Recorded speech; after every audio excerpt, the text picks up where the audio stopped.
Hello everyone, I am Suga. Welcome back. तो कैसे हो आप सब? आई होप आप सब अच्छे होंगे। स्वागत है आप सभी का आपके अपने एसपी स्टडी यूट्यूब चैनल पर। तो गाइस, आज हम आपके लिए इस वीडियो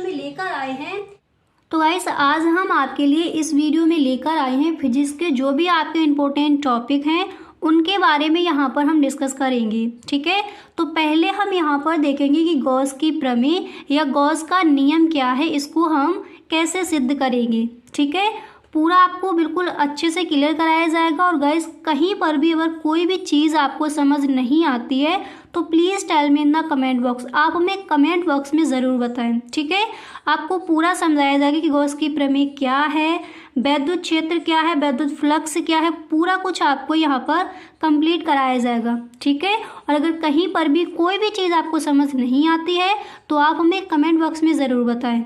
ओके, तो चलिए बिना टाइम वेस्ट के वीडियो को स्टार्ट करते हैं। ठीक है, तो देखिए गॉस की प्रमेय क्या है, गॉस की प्रमेय या फिर गॉस का नियम क्या है, पहले इसकी डेफिनेशन को समझते हैं। ठीक है, तो देखिए यहाँ पर देखिए सबसे पहले जैसे आपका बोर्ड एग्जाम में ये क्वेश्चन आस्क किया गया है। ओके, तो सबसे पहले आपको फर्स्ट हेडिंग डालनी होगी गॉस की प्रमेय या गॉस का नियम। ओके, फिर आप लिखोगे, देखिए पहले से यहाँ पर लिख लिया है। अगर आपको ऐसे समझ नहीं आता है तो आप हमें कमेंट बॉक्स में बताएं, जो आपका नेक्स्ट टॉपिक होगा उसको हम लिख कर बता देंगे। ठीक है, तो देखिए गॉस की प्रमेय क्या है यहाँ पर समझते हैं।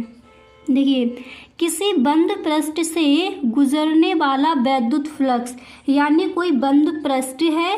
ठीक है, देखिए जैसे कोई यहाँ पर समझ लीजिए, यहाँ पर देख लीजिए जैसे कोई ये बंद पृष्ठ है।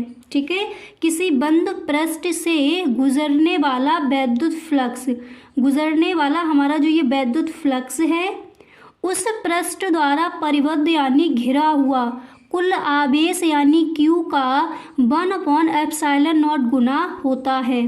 ठीक है, अब यहाँ पर एक बार दोबारा से समझ लीजिए। देखिए कोई बंद पृष्ठ है, ठीक है, जैसे ये मान लीजिए कोई बंद पृष्ठ है, उससे गुजरने वाला वैद्युत फ्लक्स क्या हो जाएगा, फाई ई। ठीक है, किसी बंद पृष्ठ से गुजरने वाला वैद्युत फ्लक्स यानी फाई ई उस पृष्ठ द्वारा परिबद्ध यानी घिरा हुआ कुल आवेश यानी Q, कुल आवेश का मतलब क्या होगा यहाँ पर, गुणा। ठीक है, कुल आवेश का 1/ε0 गुना होता है।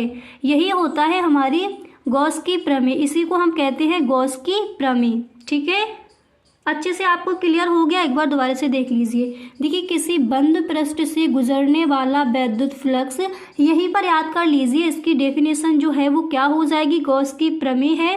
जो इसका नियम है वो क्या है, इसके बाद आपको ये सिद्ध कैसे किया जाएगा वो भी आपको बताया जाएगा। ठीक है, एक बार दोबारा से समझिए। यानी देखिए किसी बंद पृष्ठ से, यानी ये कोई बंद पृष्ठ है, उससे गुजरने वाला वैद्युत फ्लक्स यानी फाई ई उस पृष्ठ द्वारा परिबद्ध यानी घिरा हुआ कुल आवेश यानी Q का 1/ε0 गुना होता है। तो क्या हो जाएगा, फाई ई बराबर Q/ε0। ठीक है, ये होता है गॉस की प्रमेय, इसको हम कहते हैं गॉस की प्रमेय। अच्छे से क्लियर हो गया, अब आगे देखते हैं। अब पहले हम इस चित्र को समझते हैं। ठीक है, तो देखिए अगर आपको हिंदी लिखनी है तो आप इसकी हिंदी भी लिखते चलिए साथ साथ, और अगर आपको नहीं लिखनी है तो आप मत लिखिए।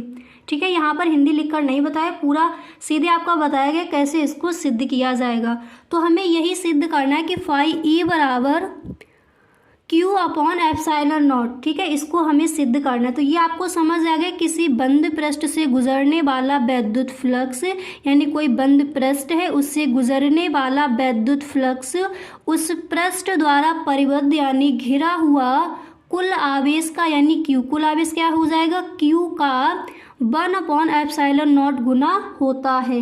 ये आपको अच्छे से क्लियर हो गया।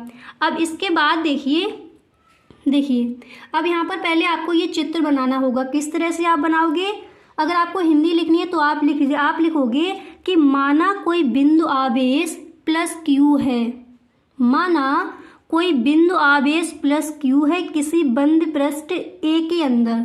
ठीक है, A के अंदर किसी बिंदु P पर स्थित है। अब इसको समझिए, देखिए माना कोई बिंदु आवेश प्लस Q है किसके अंदर कोई पृष्ठ है जिसका नेम हमने क्या रख दिया, ए। ठीक है, ये पूरा हमारा एक पृष्ठ है, क्या है, ए रख दिया इसका नेम। ठीक है, तो माना कोई बिंदु आवेश प्लस क्यू है, ये देखिए प्लस लगाया आपका, ओके, प्लस क्यू है किसी बंद पृष्ठ के ए के अंदर किसी बिंदु ओ पर, ये आपका है बिंदु ओ। ठीक है, ध्यान से समझिए, ओ पर स्थित है। ठीक है, इसके बाद माना पृष्ठ ए पर कोई बिंदु पी है, माना पृष्ठ ए पर, मतलब ये आपका पूरा पृष्ठ है, इस पर कोई बिंदु पी है, यहाँ पर समझिए पी है, जिसकी बिंदु ओ से दूरी कितनी है, आर। अब देखिए, माना कोई हमारा पृष्ठ ए है, ठीक है, उस पर हमारा माना कोई बिंदु आवेश प्लस क्यू है। ओके, देखिए माना कोई बंद आवेश प्लस क्यू है। ठीक है, किसी बंद पृष्ठ ए के अंदर किसी बिंदु ओ पर स्थित है और पृष्ठ ए से लेकर, ठीक है, बिंदु ओ पर स्थित है। इसके बाद आप लिखोगे जिसकी दूरी, अब यहाँ से ओ से लेकर पी तक जिसकी दूरी क्या है, आर है, यानी बिंदु ओ से लेकर बिंदु पी तक की जो इसकी दूरी है वो कितनी है, आर है। ठीक है, इसके बाद यहाँ पर आप लिख सकते हो कि बिंदु पी के चारों ओर, बिंदु जो आपका पी है, यहाँ पर देखिए बिंदु पी के चारों ओर अल्फांस डी ए, यहाँ पर देखिए इसका जो क्षेत्रफल है वो क्या है, डी ए है। ओके, अल्फांस क्षेत्रफल कितना है, वेक्टर, इसके ये आपका जो तीर है इसको हम बोलते हैं इंग्लिश में वेक्टर। ठीक है, इसका जो अल्फांस क्षेत्रफल है वो कितना है, डी ए है, वेक्टर डी ए है। ओके, इस तरह से आप लिखोगे। फिर आपको लिखना है कि प्लस क्यू से बिंदु पी पर वैद्युत क्षेत्र की तीव्रता क्या होगी, तो आपको पता है वैद्युत क्षेत्र की तीव्रता का सूत्र क्या होता है, वो अभी हम नीचे देखेंगे। पहले एक बार दोबारा से इसको आप समझ लीजिए। देखिए, माना कोई बिंदु आवेश प्लस क्यू है, ठीक है, माना कोई बिंदु आवेश प्लस क्यू किसी बंद पृष्ठ, ये आपका पूरा पृष्ठ है, किसी बंद पृष्ठ ए के अंदर किसी बिंदु ओ पर स्थित है। ठीक है, माना कोई बिंदु आवेश प्लस क्यू है, ठीक है, किसी बंद पृष्ठ ए के अंदर बिंदु ओ पर स्थित है। इसके बाद आप लिखोगे माना पृष्ठ ए पर कोई बिंदु पी है। माना किस तरह से, अगर आपको हिंदी लिखनी, हिंदी साथ साथ लिखते चलिए। माना पृष्ठ ए पर कोई बिंदु क्या है, पी है, जिसके बिंदु ओ से आर तक की जो दूरी है वो कितनी है, आर, जिसके बिंदु ओ से पी तक की, यहाँ तक की जो दूरी है वो कितनी है, आर है। ठीक है, और इसका जो क्षेत्रफल है वो क्या है, वेक्टर डी ए, इसको हम हिंदी में बोलते हैं सदिश, इंग्लिश में बोला जाता है वेक्टर। जो आपका ये तीर लगा है इसको हम बोलते हैं वेक्टर डी ए। तो इसका जो क्षेत्रफल है वो कितना है, वेक्टर डी ए है, अल्फांस क्षेत्रफल। ठीक है, ये आपका जो पूरा है ये है आपका अल्फांस क्षेत्रफल, यहाँ से लेकर यहाँ तक कितना है, डी ए है। ठीक है, यहाँ तक समझ आ गया। अब हम लिखेंगे कि प्लस क्यू बिंदु पी पर वैद्युत क्षेत्र की तीव्रता। तो हमें पता है वैद्युत क्षेत्र की तीव्रता का हमारा सूत्र क्या होता है, हमारा फॉर्मूला होता है E बराबर 1/4 pi epsilon naught into Q upon R square. इसको हम कह देंगे समीकरण नंबर 1। बिल्कुल ध्यान से हर चीज़ को समझते चलिए। अगर कहीं पर भी कोई भी डाउट है आपको तो आप हमें कमेंट बॉक्स में ज़रूर बताएं। ओके, तो देखिए आपको लिखना है प्लस क्यू से बिंदु पी पर वैद्युत क्षेत्र की तीव्रता, प्लस क्यू से बिंदु पी तक की वैद्युत क्षेत्र की तीव्रता। तो इसका फॉर्मूला हमारा क्या होता है, हम पढ़ चुके हैं कि E बराबर 1/4 pi epsilon naught into Q upon R square. यहाँ तक समझ आ गया, कोई डाउट्स? अब इसके बाद आगे देखिए अब इसके बाद हमें क्या लिखना है, इसके बाद हम लिखेंगे कि डीए से गुजरने वाला वैद्युत फ्लक्स डी फाई ई है। अब एक बार चित्र को देख लीजिए, तब आपको यहाँ पर ये अच्छे से समझ आ जाएगा।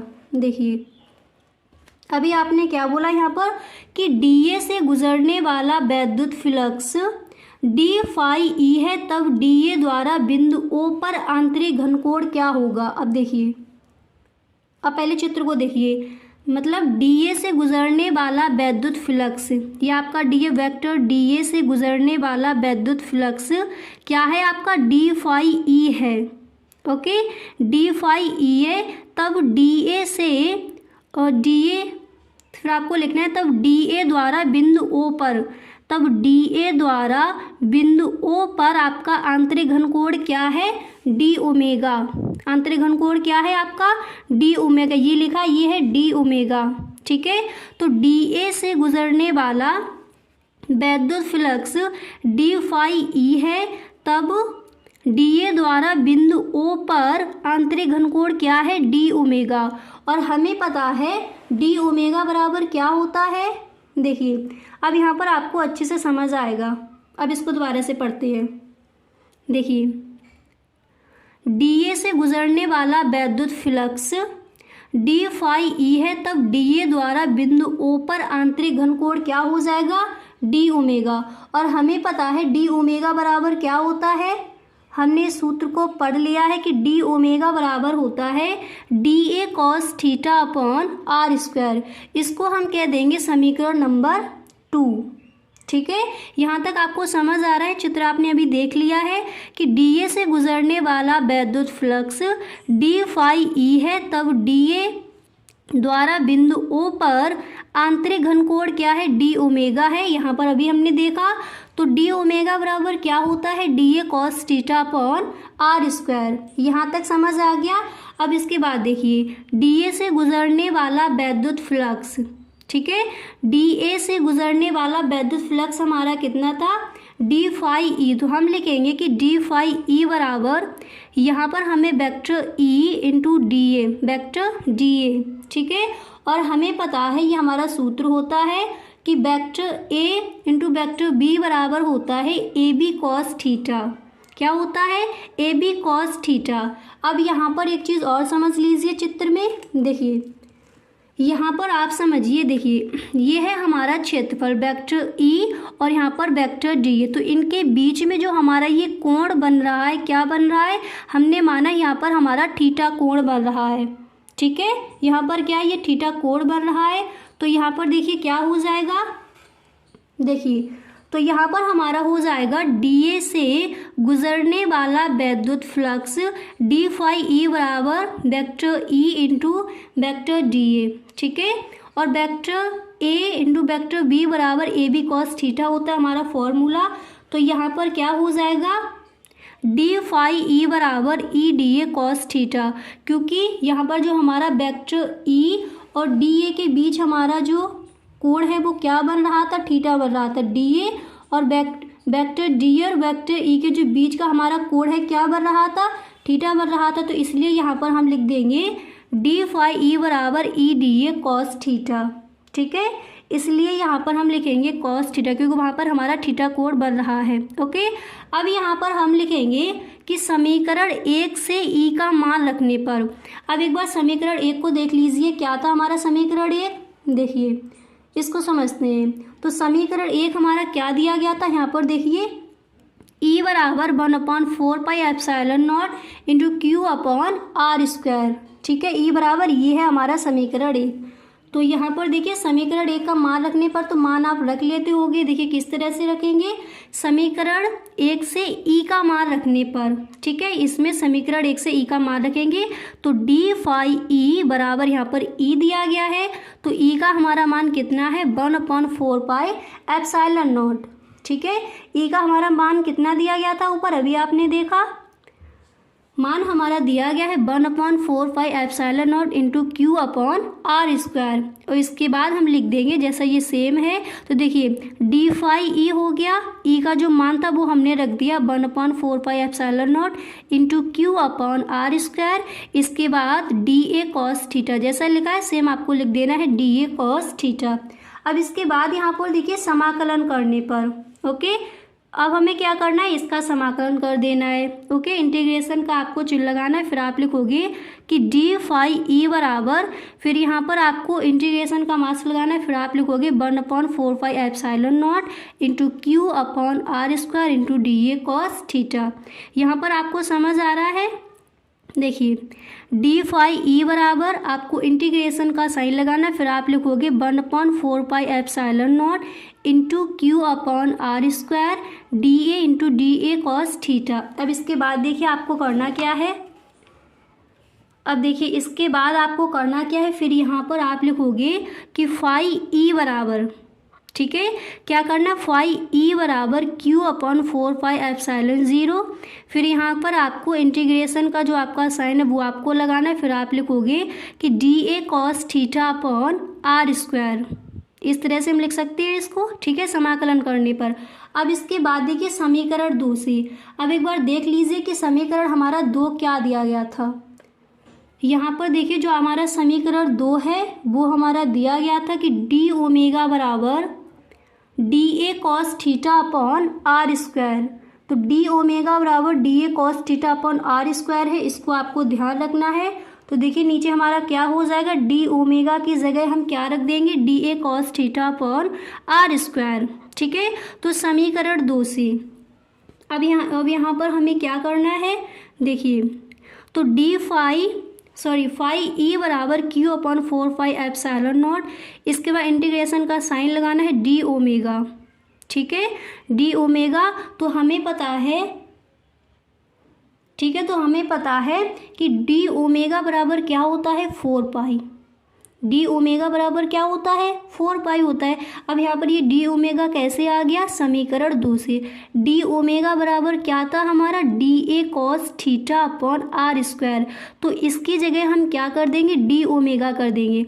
देखिए फाई ई बराबर Q upon 4 epsilon not, and यहाँ पर क्या हो जाएगा, इंटीग्रेशन का मास्क लगाना, इंटीग्रेशन का आपको साइन लगाना, इसके बाद क्या हो जाएगा, डी ओमेगा हो जाएगा। क्यों हो जाएगा, क्योंकि समीकरण 2 से हमने यहाँ पर मान रखा है डी ओमेगा बराबर हमारा था D A cos theta upon R square, तो इसके बराबर ये हो जाएगा डी ओमेगा। इसके जगह हम क्या लिख देंगे, डी ओमेगा। समझ आ रहा है। इतना लिखने के बाद फिर देखिए हमें पता है कि डी ओमेगा बराबर होता है 4 पाई।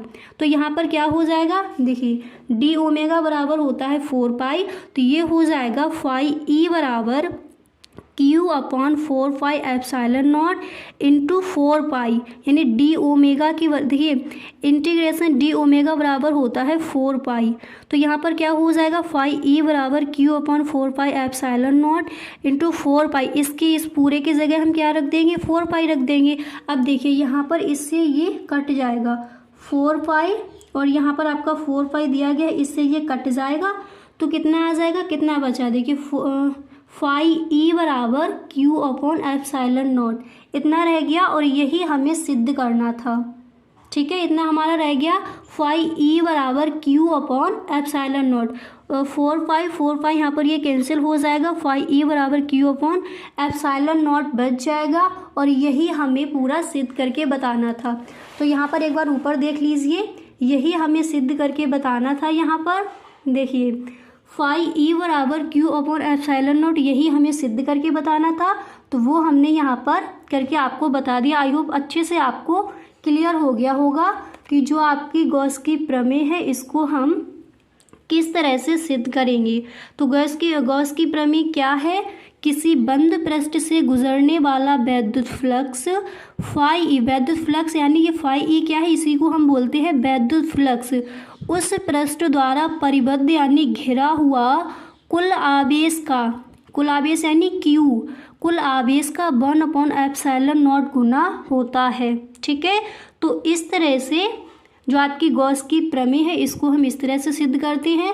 आई होप आपको यहाँ पर अच्छे से ये क्लियर हो गया होगा, ठीक है। अब मिलते हैं आपके नेक्स्ट टॉपिक में। तो गाइस आज के लिए बस इतना ही, अब मिलते हैं नेक्स्ट वीडियो में। अगर सच में आपको ये वीडियो पसंद आया है तो आप इस वीडियो को एक लाइक ज़रूर कर दें। Okay, thank you so much. तो गाइस कैसा लगा वीडियो, आई होप ये वीडियो आपको पसंद आया होगा।